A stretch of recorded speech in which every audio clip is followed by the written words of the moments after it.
नमस्कार दोस्तों, मैं हूं वंदना सिंह और आज मैं फिर से आपसे बात करना चाहती हूं घुटनों के दर्द के बारे में। बहुत ही ज़्यादा लोग परेशान हैं घुटनों के दर्द से। हर तीसरा चौथा व्यक्ति मिल जाता है जिसके घुटनों में समस्या रहती है और एज का भी अब कोई बाउंडेशन नहीं है कि 30 का व्यक्ति भी घुटनों के दर्द से परेशान है, उम्र 60 साल हो रही है वो भी परेशान है। तो हमें कुछ ऐसा करते रहना है अपनी नियमित दिनचर्या में, कुछ ऐसे एक्सरसाइज जो हमारे मसल्स को स्ट्रॉन्ग करें और हमारे हड्डियों की मजबूती बढ़ाएं और फ्लेक्सिबिलिटी बढ़ाएं हमारे पैरों की। तो कुछ ऐसे एक्सरसाइज, कुछ आसान से एक्सरसाइज जिन्हें आप अपने प्रतिदिन के अभ्यास में शामिल कर सकते हैं और आपको पूरा फायदा मिलेगा। बस आपको जो भी आप अभ्यास करें पूरी तरह सजग होकर करें। ये नहीं कि आप फोन पे बात कर रहे हैं और आप अभ्यास करें। यहाँ पे आपको फ्लेक्सिबिलिटी चाहिए, जहाँ पे आपको जिस मसल्स को टाइट करके रखना है अभ्यास के दौरान आप वो नहीं करते, आप बस कर रहे होते हैं, हाथ पैर हिला रहे होते हैं, वो अभ्यास आपके लिए उतना फायदेमंद नहीं होगा। तो बहुत ही आसान से 2-3 एक्सरसाइज हैं जिनका अभ्यास आज हम करेंगे। लेट जाएंगे, अपने पैरों को ढीला रखें, हाथों को कमर के पास, अपने दाहिने पैर के मसल्स को टाइट करें और बाएं पैर को ढीला छोड़ दें। पैर की मसल्स को टाइट करते हुए पैर को ऊपर उठाना है, बहुत ऊपर नहीं उठाना है। जहां तक आप ला सकते हैं वहां तक लाइए और वहीं पे रोक के रखिए। काउंट करें 1 2 3 4 5 6 7 8 9 10।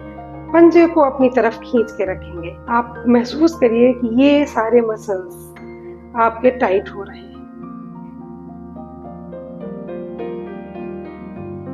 इन मसल्स के प्रति सजग रहते हुए पैर को रोक के रखिए और फिर धीरे धीरे नीचे लाइए। फिर से इस अभ्यास को करें। पैर को टाइट करते हुए ऊपर उठाएं। जहां पर रुक सकते हैं वहां पर रुकिए और फिर से काउंट करें 1 2 3 4 5 6 7 8 9 10। इसी अभ्यास को दूसरे पैर से करेंगे। इस पैर को ढीला छोड़ दें और इस पैर को टाइट करते हुए उठाएं जहां तक ला सकते हैं। 1 2 3 4 5 6 7 8 9 10। धीरे धीरे नीचे ले जाएं।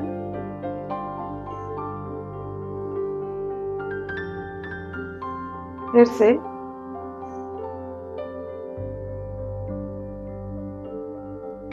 1 2 3 4 5 6 7 8 9 10। धीरे धीरे नीचे लाएं। पूरी क्रिया को सजग रहते हुए करना है। ये क्रिया आपके घुटनों के ऊपर के जो मसल्स हैं उनको मजबूत करेगी और इस एक्सरसाइज को कम से कम 5-5 बार दोनों पैरों से करेंगे। कम से कम 10-10 सेकेंड होल्ड करेंगे। अगर आप कर सकते हैं तो 20 और 30 सेकेंड भी होल्ड करें। दूसरे अभ्यास के लिए पेट के बल लेट जाएं और अपने पैरों को ढीला छोड़ें। थाई मसल्स की मजबूती के लिए आप एक और एक्सरसाइज कर सकते हैं। अपने एक पैर को ऊपर उठाएं, श्वास भरते हुए रोक के रखें जितनी देर रोक पाए। पंजों को बाहर की तरफ तान के रखें। पूरे पैर की स्ट्रेचिंग होती है इसमें। श्वास छोड़ते हुए नीचे लाएं।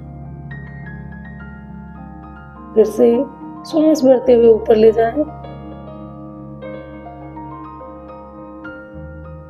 श्वास छोड़ते हुए नीचे लाएं। दूसरे पैर से करें। श्वास भरते हुए ऊपर रोक के रखें। 1 2 3 4 5। धीरे से नीचे लाएं। फिर श्वास भरते हुए ऊपर ले जाएं,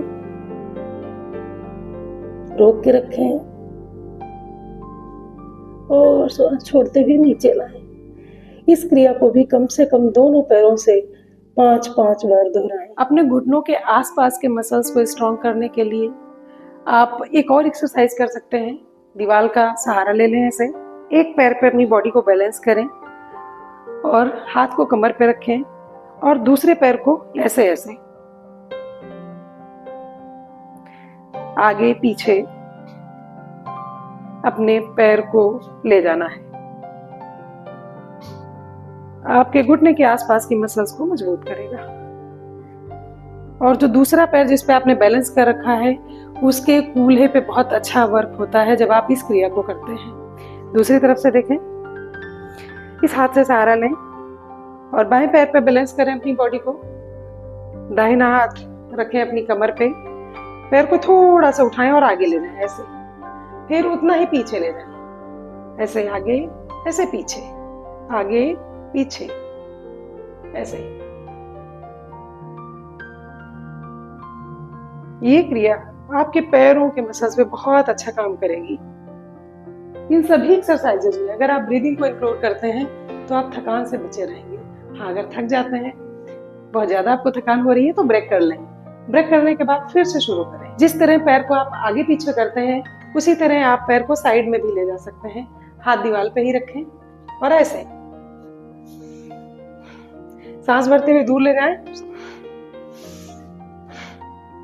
इधर से देखें, हाथ रखें कमर पे और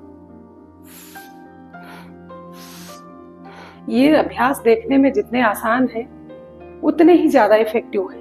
अगर आप इनका रेगुलर में अभ्यास करेंगे, अपनी दिनचर्या में शामिल करेंगे इनको, तो आपको जरूर फायदा होगा। अगर आपके पैर मजबूत होंगे तो आपके घुटनों में भी दर्द नहीं होगा, आपकी कमर में भी दर्द नहीं होगा, क्योंकि थाई मसल जो है वो कमर को भी सहारा देते हैं।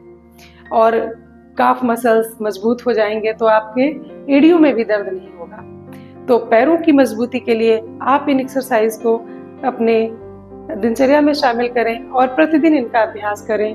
नमस्कार, धन्यवाद।